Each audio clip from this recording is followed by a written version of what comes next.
실제로는 제2의 빙하기를 향해서 가고 있다는 그런 음모를 그런 팩트를 기반으로 해서 글로벌 워밍이라고 하나의 음모를 모으는 그런 소설입니다만 오늘 아침 여러분이 조선일보를 보면 조선일보에도 실제로 글로벌 워밍에 반대하는 그런 학자들의 논문이나 그런 잡지나 학회지에 못 실리도록 압력을 가한다는 그러한 기사가 오늘 조선일보에도 나와 있습니다. 그렇지만 어떻든 간에 북극은 녹고 있고 우리는 거기에 대해서 여러 가지 우리에게 소위 주어진 기회에 대해서 지금 토론을 하고 있습니다. 실제적으로 해운의 입장에서 보면은 항로라는 것은 여러 앞에 발표자들이 또는 토론자들이 지적했듯이 사실 기술적인 어려움이 많이 있습니다. 특히 베링 해협 같은 경우 굉장히 좁죠. 여러분도 알다시피 미국은 미국에 기항하거나 통과하는 모든 기름을 싣고 있는 오일 탱커리브레드 선박에 대해서 무한 책임을 묻고 있습니다. 여러분들 잘 알다시피 엑손 발디지 사건 이후 환경 보호를 위해서 무한 책임을 묻고 있어요. 따라서 베링 해협에 탱크라든가 자원이라든가 일반 선박이 통과하는 건 실제적으로 굉장히 인슈런스 문제가 크게 되어 있습니다. 물론 여러 가지 항해상에 있어서의 안전 문제도 있겠습니다만 또 하나는요. 항해 거리가 한 40% 줄어들 것 같으면은요. 해운에 있어서의 비즈니스라고 하는 것은 흔히 수요를 이야기할 때 운반하는 물동량 곱하기 항해 거리입니다. 그걸 소위 톤마일이라 하는데요. 이런 식으로 40%의 운송거리가 줄 것 같으면은 해운의 수요는 현격하게 줄어들게 되는 겁니다. 따라서 해운업 입장에서 보면 그렇게 달가운 일은 아닙니다. 또 하나요. 현재 유럽과 극동 사이에 해운과 TSR이라는 트랜스사이베리안 레일로드를 가지고 대륙간 사이베리아 철도가 경쟁 관계에 있습니다. 가격과 속도에 있어서요. 물론 속도에 있어서 철도가 빠르죠. 그렇지만 현재와 같이 40%의 운송거리가 줄어들 것 같으면 그건 TSR, 즉 사이베리아 철도의 아주 괴멸을 이야기하는 겁니다. 이런 면에서 볼 때 꼭 밝은 것은 아닙니다. 기존에 있던 산업들 가운데 많은 분야가 타격을 입게 되어 있습니다. 그렇지만 어떻든 간에 우리에게 닥칠 현실일 것 같으면 다른 나라보다도 우리가 더 준비돼야 되는 게 거기 엄청난 자원, 그 자원을 실어 나가야 되는 그러한 운송의 문제가 있습니다만 여러분들 알다시피 우리는 세계 제1의 조선 산업을 가지고 있습니다. 또 세계 7, 8의 해운 산업을 가지고 있어요. 어느 누구보다도 우리가 이런 기회에 대해서 우리가 뒤처질 수는 없는 겁니다. 이러한 전문가 모임은 미래를 위한 모임입니다. 당장 눈앞에 닥치는 현실은 아닙니다만 준비된 자만이 그 기회를 얻을 수 있기 때문에 아주 의미 있는 회합이라고 생각합니다. 그런 의미에서 오늘 이 자리를 만들어주신 제가 몸 담고 있는 한국 해로회를 비롯해서 감사의 말씀드립니다.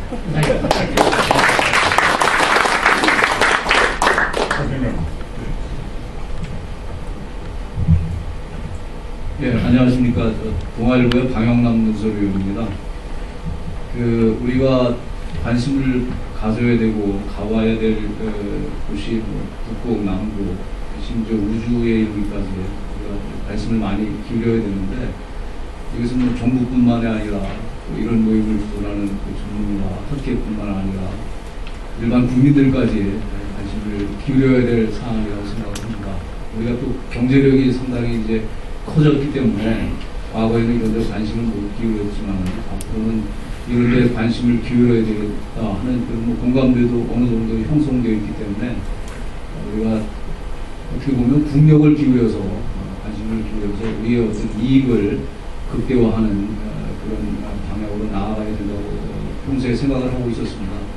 그러던 차에 이상한 교수님께서 북의 도전과 한국의 대응이라는 주제의 세미나를 하신다고 하면서 제가 몸담고 있는 동아일보에 구성된 화정평화재단이라고 있습니다. 여기 책임자 역할을 하고 있습니다만은 구원을 해주셨으면 하는 말씀을 듣고 굉장히 기뻤고 흔쾌히 참석을 했습니다. 그래서 귀한 자리에 오게 됐는데 어떻게 보면 저는 논설위원으로서 많은 분야가 다른 분야이기 때문에 오늘 이 분야에 대해서는 문외한이라고 할 수도 있고 그래서 이 자리에 앉아있는 것이 어떻게 보면 외람되기도 합니다만은 제가 또 나름대로 가지고 있는 어떤 경험이라든지 또 기자로서의 그 생각을 말씀드릴 수 있으리라고 생각합니다.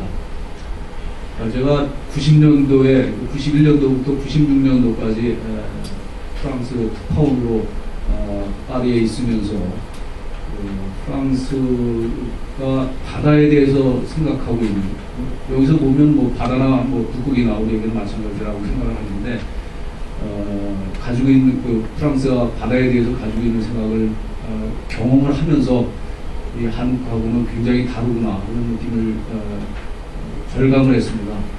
무슨 말씀이냐 하면 프랑스도 뭐 여러분들 잘 알다시피 그 대서양하고 지중해 뭐 우리 같은 반도는 아닙니다만 그 바다하고 면한 국가이고 우리는 상면이 바다입니다만 오늘날 그 바다에 대한 생각이 한국과는 굉장히 다른데 프랑스는 1년 내내 바다를 모험의 대상으로 삼는 그런 행사가 계속이 됩니다. 그래가지고 뭐 요트라든지 각종 하여간 다양한 배를 동원을 해서 대서양을 횡단해서 아메리카를 갔다 오는 그런 뭐 다양한 행사가 있고, 이것은 뭐 개인이 어떤 그 기록 달성을 위해서 가는 경우도 있고, 또 무슨 특정한 대회가 있어가지고 순위를 매기는 그런 경우도 있고, 또 어떤 경우에는 옛날에 그 대항해 시대 같을 때 이제 프랑스도 뭐 유럽 아메리카 대륙에 와가지고 뭐 커피라든지 뭐 그런 걸 많이 가져왔는데 그 선조들이 그 어려운 그 시절에 배를 타고 가가지고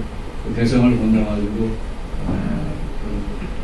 귀중한 재화를 가지고 온 그 길을 다시 따라 항해를 하면서 그 시대의 어려움을 또 체득을 하고, 그다음에 그 자라나는 세대들한테는 어떤 그 진취적인 기상이라고 할까 그런 걸 보여주는 그 행사가 1년 내내 있었습니다. 그래서 어린애들이 이런 걸 보면서도 나도 커서 바다에 나가가지고 뭔가 탐험도 하고 경제적인 이익도 경험하는 그런 사람이 돼야 되겠다. 그런 모델이 될 수 있는 그런 행사를 많이 하는데, 여기에 비하면 우리나라는 뭐 그런 게 상대적으로 적어서 저는 개인적으로 옛날 우리 선조들이 프랑스 사람, 유럽 사람들에 비해서는 좀 그 진취적인 기상, 탐험적인 그 생각 그런 것이 좀 적지 않았었나, 그것이 오늘날까지 이런 영향을 미치는 것이 아닌가 그런 생각을 해보면서 좀 아쉽다 그런 생각을 했었습니다.